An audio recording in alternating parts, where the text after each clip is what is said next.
Giddy up!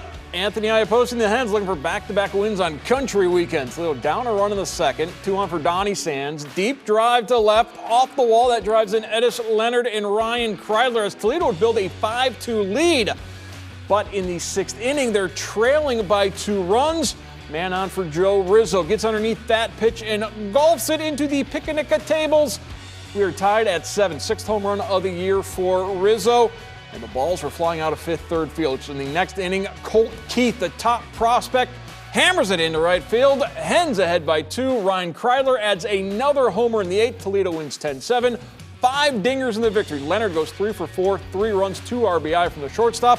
Let's send it out to Matt Melzak and Jim Weber. All right, thanks. Back out here at third field. Jim, a couple of notes that came out of this. I mean, you want to talk about a story? This is the story. The Mud Hens hit 5 home runs tonight, tying their season high that they had on July 6th against the Louisville Bats. That is the offensive story tonight. Yeah, and of course the pitching story is another 12 strikeouts.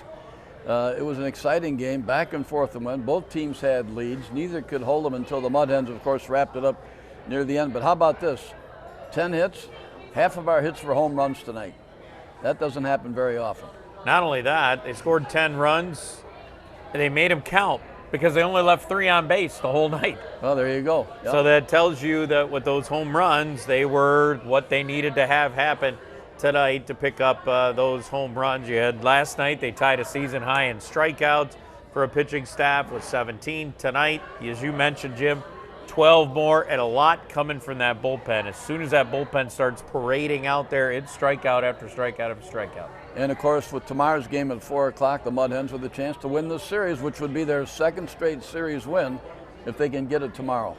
That is correct. And you think about this, over the last, going back to the Iowa series where they went 5-1, and they're now 3-2 in this series, 8-3 in their last 11, Jim.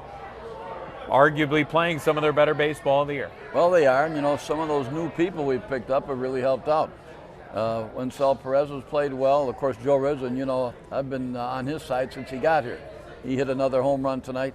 Again, 5 home runs, and we've got something to talk about. Some pretty good Webleys coming up tomorrow. Yeah, it's going to be a fun one for sure with a quick turnaround for a 4:05 game coming out here at third field tomorrow when the Hens try to win the series.